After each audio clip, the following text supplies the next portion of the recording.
Assalomu alaykum, hurmatli ustozlar hamda o'quvchilar.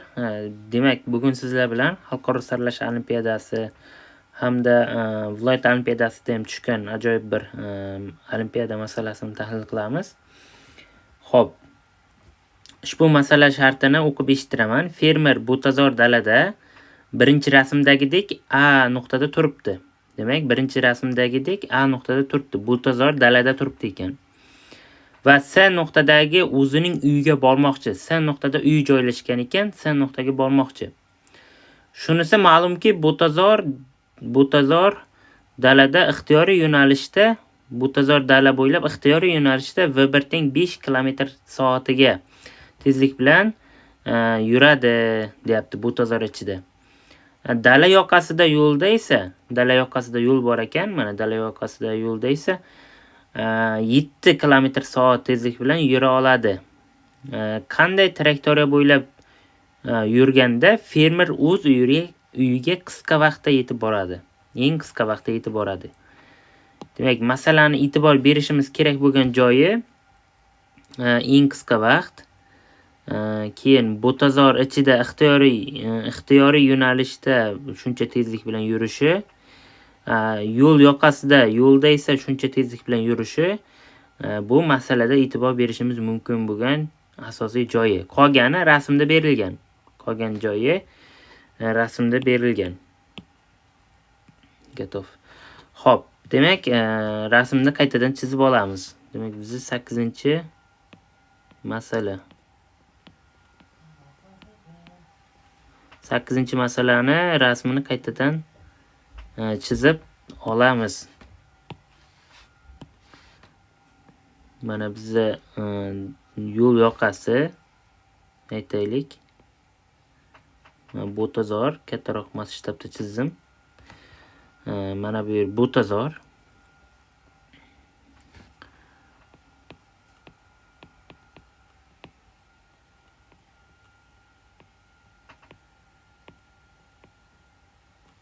Butazor dala. Aytaylik, mana shu nuqtada turibdi. A nuqtada turibdi. Va bu mana bu B nuqtadan 600 metr masofada, ya'ni yo'l yoqasiga chiqib olish uchun aytaylik H teng 600 metr. H teng 600 metr masofada mana bu yerda B nuqta bor ekan. Endi S nuqtagacha, endi mana bu yerda uyi bo'lsa, S nuqtagacha dala yo'l yoqasi bo'ylab, mana dala yoqasida bo'ylab mana bu yer yo'l desak, yo'l. Shu yo'l bo'ylab qancha BS masofa, ya'ni S masofa bor ekan. Mana bu S teng 2 kilometr. 2000 metr deylik. 2000 metr ekan. Xo'p. Ana endi agar o'sha fermer yo'l yoqasi bo'ylab yurganda qancha tezlik bilan yuradi? Bu yerda V2 teng 7 kilometr taqsim H bilan yuradi. Mana bu yo'nalishda esa ixtiyoriy yo'nalishda, bu yoqqa ham, bu yoqqa ham, bu yoqqa ham, bu yoqqa ham, bu yoqqa ham, ya'ni ixtiyoriy yo'nalishda A nuqtadan qancha tezlikda chiqa oladi? 5, ya'ni V1 teng 5 km/soat tezlikda chiqa oladi. Endi bitta narsani xulosa qilishimiz kerak. Fermer doimiy butazor ichidan harakatlanib yura olmaydi, chunki S nuqtaga kelguncha ko'p vaqt ketib qoladi. Fermer shunday, mana bu AB to'g'ri chiziqqa nisbatan shunday burchak ostida chiqish kerakki, chiqib turib yo'l yoqasidan ham yurish kerak. Shunday burchak ostida chiqish kerakki, mana bunga nisbatan aytaylik V1 teng 5 kilometr taqsim soat tezlik bilan qandaydir burchak ostida chiqib turib, mana bunday kelib turib qanaqadir masofa yuradi-da. Endi mana bu masofani S1 masofa desam, shuncha vaqtda qanchadir S1 masofa yuradi. S1. Keyin qolgan qismini, qolgan yo'l bo'ylab qolgan qismini qanchadir vaqti ketadi. Qanchadir vaqtda harakat qiladi. O'shanda vaqt minimumlashish mumkin. Minimum vaqtda yetib borish mumkin uyiga.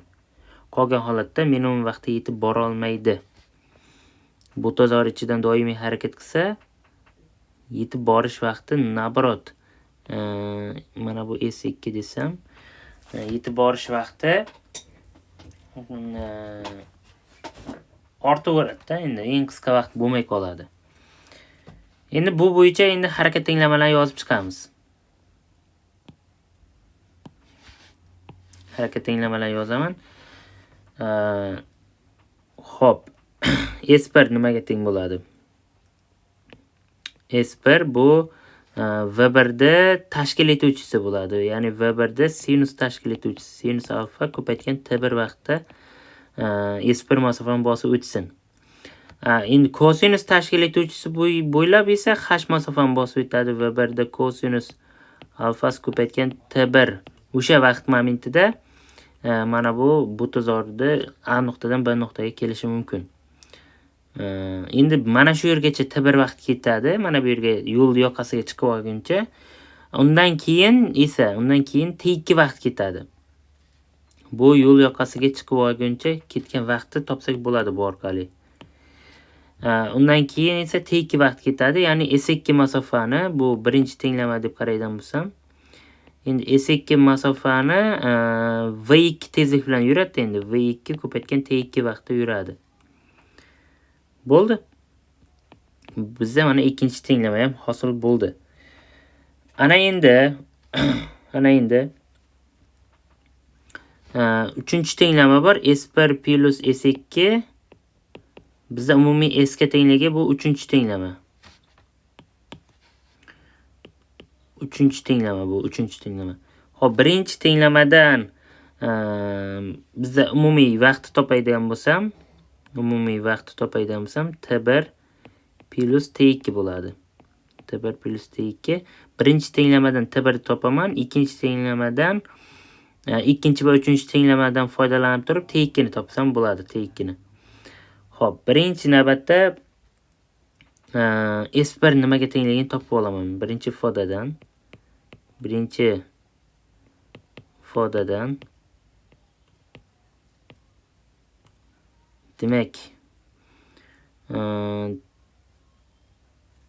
T1 barobar H taqsim V1 kosinus alfa bo'lsa, keltirib qo'ysam, demak S1 barobar V1 sinus alfa ko'paytgan T1 o'rniga H taqsim V1 kosinus alfa bo'ladi. Demak bu yerda oddiy H tangens alfa degan ifodani olsak bo'ladi. S1 ni topdim tangens alfa orqali. Bo'ldi. Shu orqali S1 topildi. H tangens alfa ekan. Demak umuman olganda birinchi ifodaga keltirib qo'yib topadigan bo'lsak, ikkinchi ifodadan S2 ni topaman. Demak S2 barobar S minus S1 bo'ladi. S minus S1 bu S minus H tangens alfa bo'ladi S2 miz. Endi bu ikkita tenglama bor bizda, S1 S2 bor. Demak birinchi ifodadan T1 ni topaman. Demak T1 ni topadigan bo'lsam, H taqsim oddiy V1 oddiygina H taqsim V1 kosinus alfa bo'ladi. Kosinus alfa. Demak ikkinchi ifodadan T2 ni topadigan bo'lsam, T2 barobar bo'ladi S2 taqsim V2 bo'ladi. S2 o'rniga S minus H tangens alfa qo'ysam bo'ladi. S minus H tangens alfa taqsim V2 qo'yaman. Ya'ni mana bu S2 da. T umumiyni topadigan bo'lsam, T общий T1 plus T2 bo'ladi. Va mana ikkalasini qo'shsam H taqsim V1 kosinus alfa plus s minus h tangens alfa taqsim v2 bo'ladi. v2 mana bu t umumiy o'sha harakatlanish vaqti bo'ladi. Uygacha harakatlanish vaqti bo'ladi. Mana bu birinchi qismi botazor ichida, ikkinchi qismi yo'l bo'ylab harakatlanadi. O'sha vaqt minimum bo'lish uchun qandaydir burchak ostida chiqishimiz kerak. Demak, biza funksiya deb qaraymiz. Bu vaqt burchakka bog'liq bo'lgani uchun burchakning funksiyasi deymiz. Burchakning funksiyasi deb qaraymiz.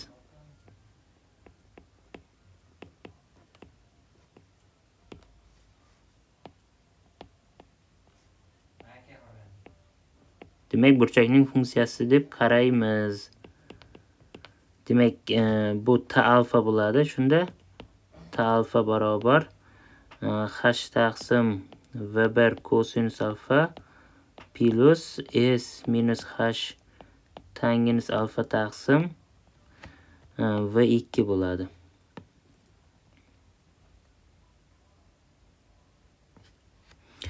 Endi bundan hosil olaman alfa bo'yicha dt alfa taqsim d alfa bo'yicha hosil olib turib 0 ga tenglayman. Chunki biz bilamiz funksiyani o'sha ekstremum nuqtalarni topishimiz uchun hosil olib turib 0 ga tenglashimiz kerak bo'ladi. O'sha alfa burchakni topishimiz kerak bo'ladi. Tushunarli? Demak, biz alfa burchakni topsak bo'ldi-da. O'sha trayektoriyasini belgilagan bo'lamiz.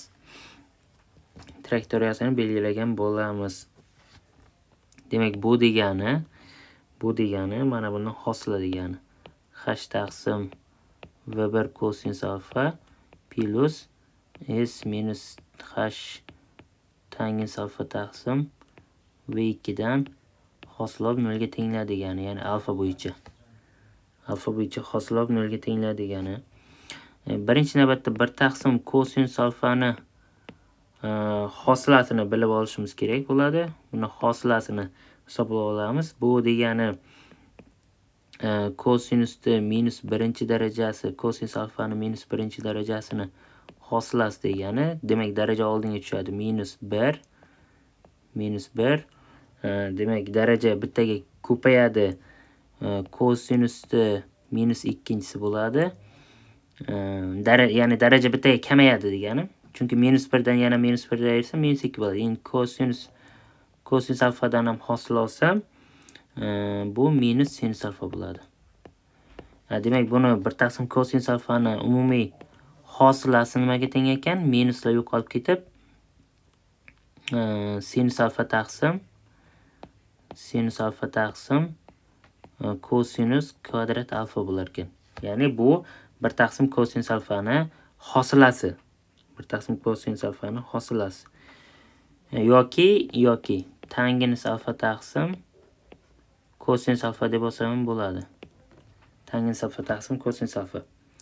Endi ikkinchi qismdagi tangens alfani hosilasini ham alohida hisoblab olaman. Hosil olsam, demak 1 taqsim buni hosilasini birato'la bilgan holatda, tangens alfani hosilasini birato'la bilgan holatda foydalanib ketamiz. Demak, 1 taqsim kosinus kvadrat alfa ekan. Hosilasi 1 taqsim kosinus kvadrat alfa bo'ldi. H taqsim v1 1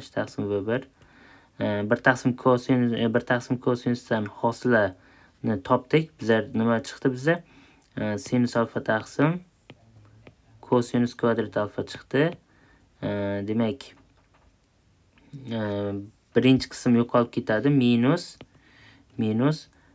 h taqsim v2 tangens alfadan hosila 1 taqsim kosinus kvadrat alfa bo'ladi. Teng 0 bo'ladi. Ya'ni mana bu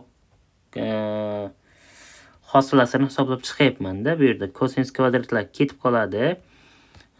Demak, bizda sinus alfa taqsim v1 teng 1 taqsim v2 chiqadi.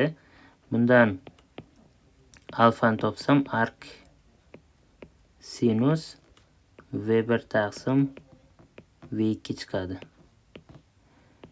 Demak, bu tozor ichida mana shu traktoriya degani endi burchakni belgilayapti-da. Mana shu burchak ostida yurib chiqib ketsa, yo'lga nisbatan boyagi AB to'g'ri chiziqqa nisbatan mana shu burchak ostida chiqib ketsa, nima qiladi? Eng qisqa vaqtda borishi mumkin ekan. Demak, alfa barobar arc sinus 5 taqsim 7 bo'ladi. Endi buni taxminiy hisob-kitob qo'ysa bo'ladi. Endi alfa burchakning qiymatini ham topsak bo'ladi.